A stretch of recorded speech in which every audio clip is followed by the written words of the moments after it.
All right, so in this video, I'm gonna explain, let me fix this camera though.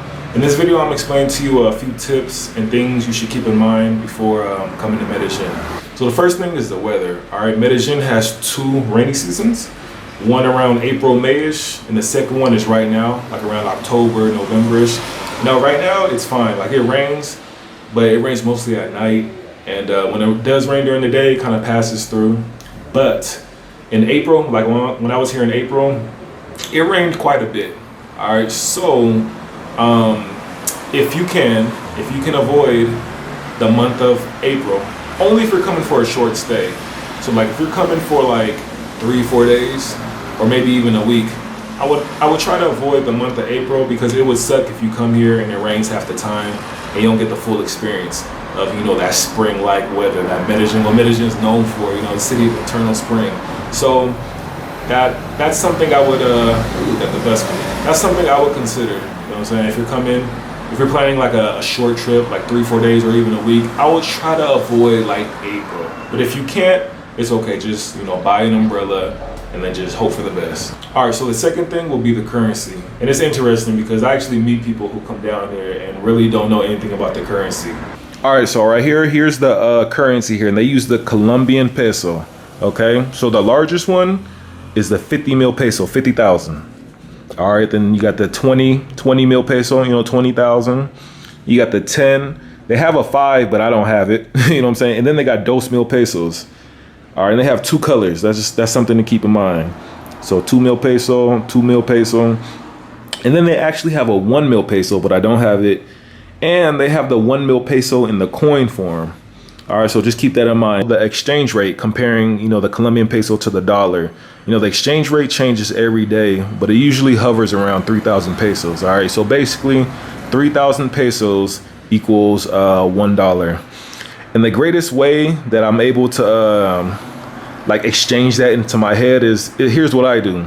So let's say something costs 15,000 pesos. All right, so you take off, what you do is take off 3 zeros, and then you divide the remaining number by 3, and then you have your amount in dollars. So 15,000 pesos, you know, take off 3 zeros, you're left with 15, and then, you know, 15 divided by 3 is 5. You know what I'm saying? You do the same thing with 60,000 pesos. Some cost 60,000 pesos.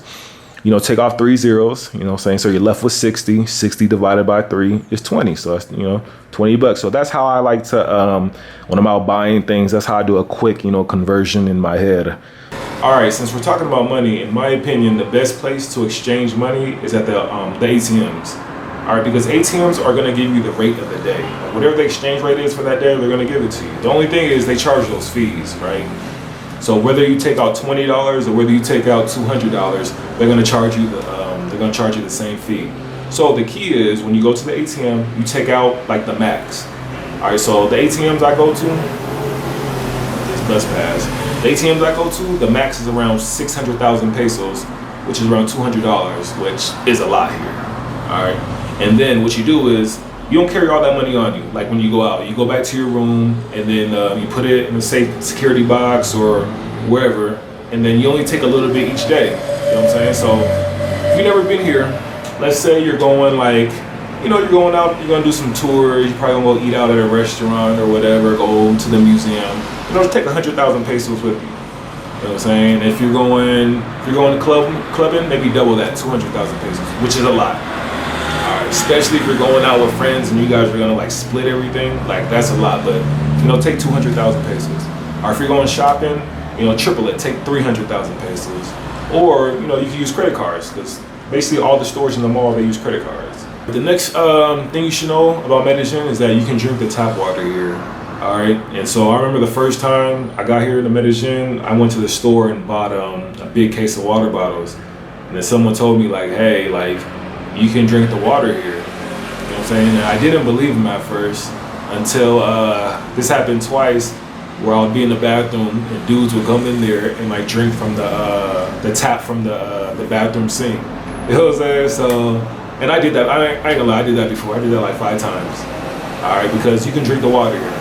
I did that and never gotten sick.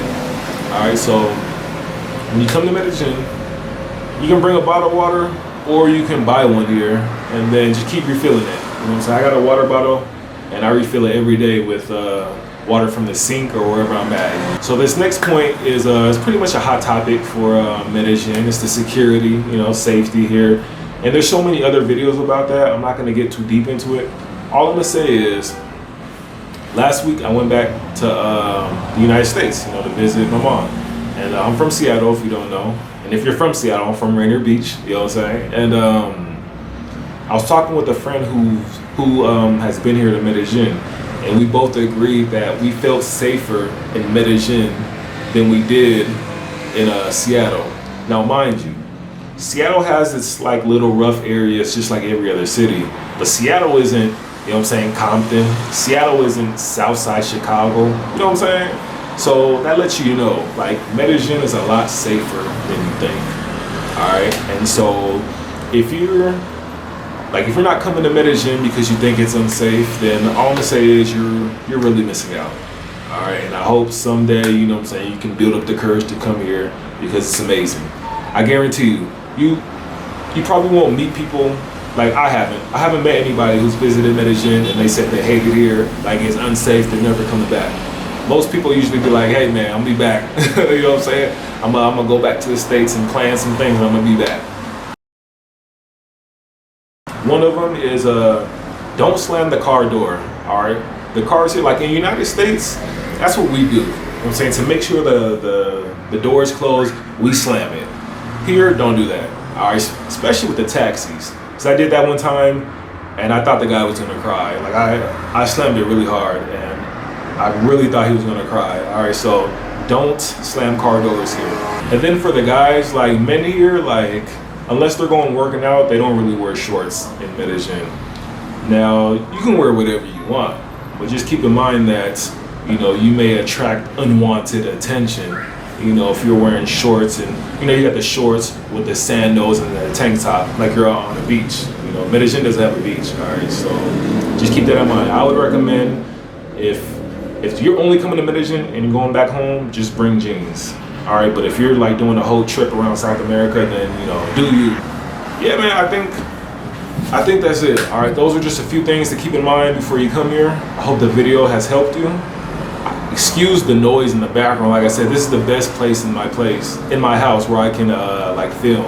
All right, and there's just like it's right near the street. The window's right near the street. All right, but like I said, I hope this video has helped you, and I'll catch you at the next one. Deuces.